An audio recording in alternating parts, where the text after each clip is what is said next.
and set a precedent this way. Are you willing to go to jail to defend your rights to preach and freedom of religion? Well, I'm very willing for the mayor and the city attorney to have all of my sermons. If they'll agree to read them, I would give them to them, but I'm not willing to hand them over because the state has demanded that I do that. And that's why we have Alliance Defending Freedom involved in this. And I'll tell you this, with all due respect, there's no one that knows the mayor or the city attorney who would believe that they did not know about those subpoenas until yesterday. Well, if you need it, I'll come and bail you guys out. I believe in freedom of religion, and regardless of what other pastors, I don't know if it's the same denomination, but I'd be glad to bail you guys out, and I may even bring you a cake with a file if you get sent to jail for preaching what you believe is your deeply held religious faith. All right? There's my promise. I'll bail you guys out. Thank you. All right, thank you both. And coming up, tonight's question of the day. That was interesting, wasn't it, Al? Yes, it was. Interesting and also a bit frightening. It is frightening. It is frightening. Now, these are tales of what's to come.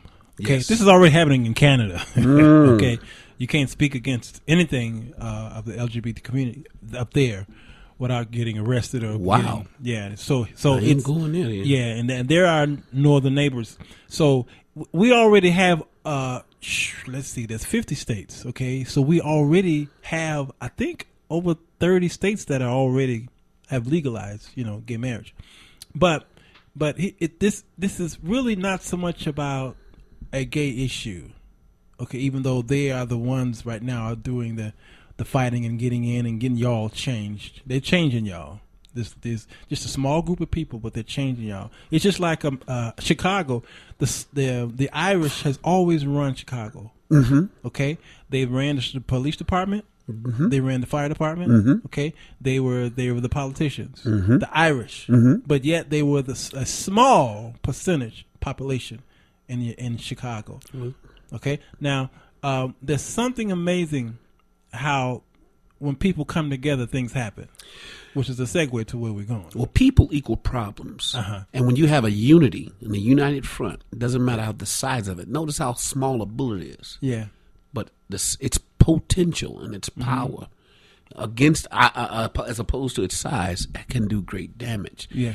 What does it mean? It's the density. It's how close whatever the unit of leadership or power or whatever utensil you use, when it's tight and it's dense, it doesn't, it has impact. Mm-hmm. Mm-hmm. So sometimes we confuse a large number of people Right. with potency and power. Sure. Even Gideon, he's like, I got to cut this down. I can't do that with all these people. That's right. And so he did more with 300 than he could have with the mass numbers. Sure. So when you have unity, it could be two. Right. The Bible says two can put 1,000 to flight. Oh, yeah. Or one to put 1,000 to One. flight, 2 to 10,000. So it's exponentially greater. Absolutely. It's the like-mindedness. It's the oneness. It's the agreement that gives that small unit so much power. Sure. Even in numbers, we only have 9 digits. Right. But when you unify them with other digits, they increase that much more greater. No, that's good. I love that. How many notes are on 12, the piano? 12 okay. notes. All right. But you see how many chord progressions that we can Oh my God, implement, tons. and how many millions of songs that are out there. Yes. And many of them sound differently. They have their own uniqueness. Have their unique, like as well as snowflakes. similarity. Oh. Absolutely. There are no like snowflakes out there. There are no like fingerprints out there. Right. Look at the retina, your eyes, and what have you, and all these things that God has created. How could there be 7 billion people on the earth and nobody have the same fingerprints? It's amazing. That's awesome to explain. Yeah, you can't explain that. Right. But people question God. they still yet question him. Absolutely. I don't understand how they act. I'm baffled by it. Well, they question him because they hate him. Well, the Bible says there's a fool that says there's no God. He's a fool. But then they say you're fools for Christ's sake. Yeah, there you go. So what kind of fool are you? You're such a fool. Yeah. How you a fool? Psycho fool. Such a fool. Oh God, now it's a singing show. For you. The singing show. No, that's no Ken song. Yeah. But Al, yes, sir. Let's go back to Hannity. Now, Hannity, I usually don't like to watch him because he hates Obama. Okay, he hates the man's guts. All right, Well. watch this. Now watch this. Now I know sometimes it's justified, right? I understand that. Yes. I understand that. Well, hatred is never justified. Hatred, no. But yesterday he does this segment every night about let's get to know you. Let's get to know you. Okay, and so what he does is he asks people questions, and then so do you work out? Send in your quotes. Send in how do you work out? Yada yada yada yada. Okay, but then he says I work out as well, and here's how I work out. He says, unlike Obama, who probably only work out maybe once every 3 months, this is how I work out. And what he's saying here is that I'm like, how could you possibly implement Obama in everything that you say and do? That means he's obsessed. He's obsessed. So he with really him. loves him more than he knows. I mean, he's talking about right there. You go. Because without him, he'd have nothing else to say. So he talking about working out. So he implements Obama in his. Yeah, but Obama probably work out like this. What does that have to do with the cost of tea in China? So does he have a man crush? I think he's got some kind of obsession with Obama. Now Obama. That boy's a fool. Obama. He's dumb. Where's the beat button? All I said was Obama. Oh, okay, all right. Well, we can dig it. Now go back to Hannity's file. Okay. All right. Now, what do you think about that? What do you think that the church's stand on that? Can possibly this actually happen nationally, where the government will say, pastors, I want your transcripts to your sermons. We want to make sure we read them and check them out before you could present these to your pulpit on Sunday mornings. Okay, because that's exactly what happened, and it was a court mandated thing. All right, which goes against a man's First Amendment right. Yes, right. All right. Everything that the founding fathers stood for is being challenged, and it goes back to this. It's been an orchestrated plan. This generation is the generation that suffered from a lack of proper teaching. They forced math and science, but they took away the social sciences, the histories, the geographies. These are the courses that make you think critically. These are the courses that make you find out what happened so you can prevent it. And when history is not known, history repeats itself. If history is not known, it repeats itself. Even if you know it, but it will repeat itself. The ignorance is noticeable to the knowledgeable. And when they know you don't know any better, they take full advantage of you. Wow. And then what's that? I think there's an old quote about if you don't know your history, you're something about doomed to repeat it. Doomed to repeat it. Yeah. Okay. But I heard you say something to our dear, wonderful engineer over there. Don't get me in trouble on that. I ain't say nothing, baby. I didn't say nothing. Sweet CC in the room, and you said something about it's Obama's fault. Yes, I did. Come on, Hannity. One of the reasons I said it was Obama's fault, and she turned my mic off.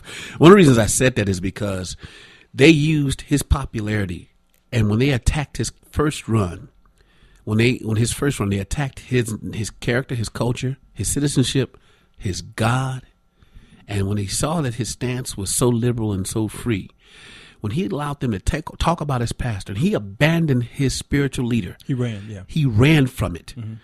Most men who are serious and passionate about things won't let you touch certain things. You're not going to touch his family. Mm-hmm. You're not going to touch his God. And you're not going to touch his woman. Right. They touched his family. They touched his God. They did. And he finally stood up when they touched his woman. Right. And I was grateful for that. Yeah. Now, here's the thing I have with all of that. What your preference is sexually is a private matter. Right. Although you make it. It's private. It's public. private. It's private. And we've made a private matter a public issue. Because the reality of it all is this. I really don't know what anybody in this room's sexual preference is unless you tell me. Right. But you all know when you see me, I'm a black man. Right. Or I'm a woman. Right. That's when your civil rights are invaded.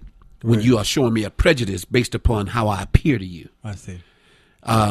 So I find that when you make such a minuscule issue a major issue, people take advantage of it and ride the wave.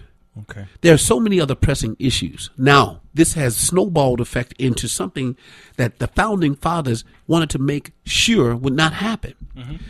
Now, there was never a law, but you heard about it years and years ago.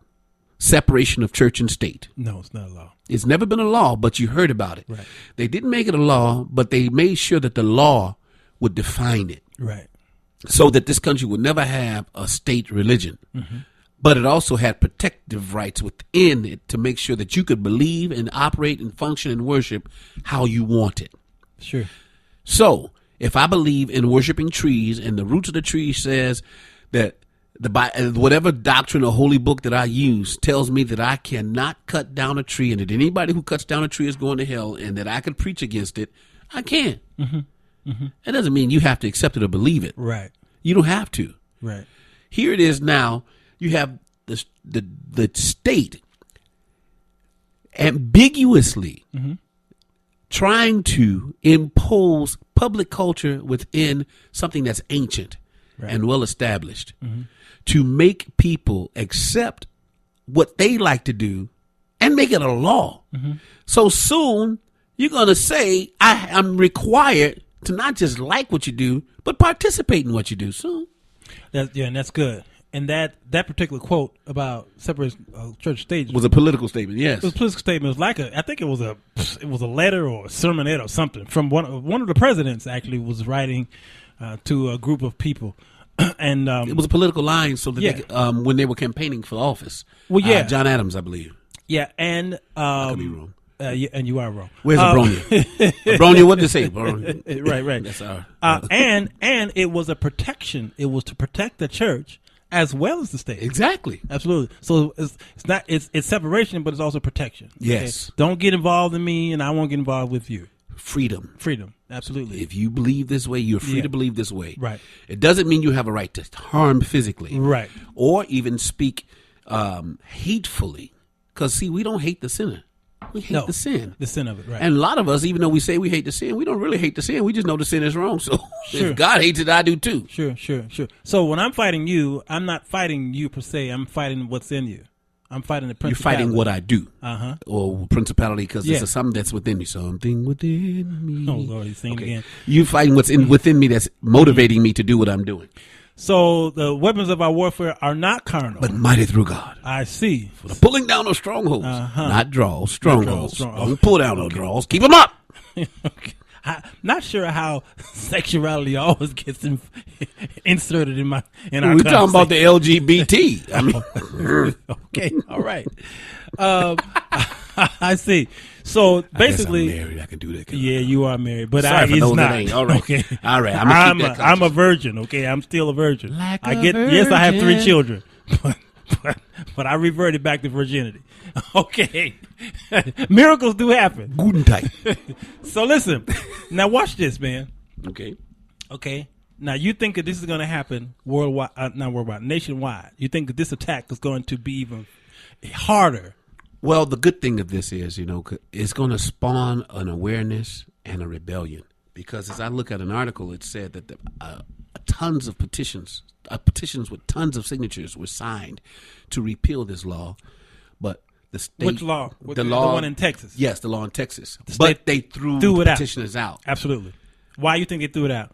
Because they saw the will of the people, but the will of the people didn't line up with the will of leadership. Yes, so they threw it out. They threw it out. So what's going to end up happening is there's going to be a rebellion of sorts. Of course. Yeah. So now it's not going to be. It's going to be something similar to that, or akin to the civil rights movement, where if the law is wrong, then we'll just disobey the law. The civil disobedience of that law, and that's good.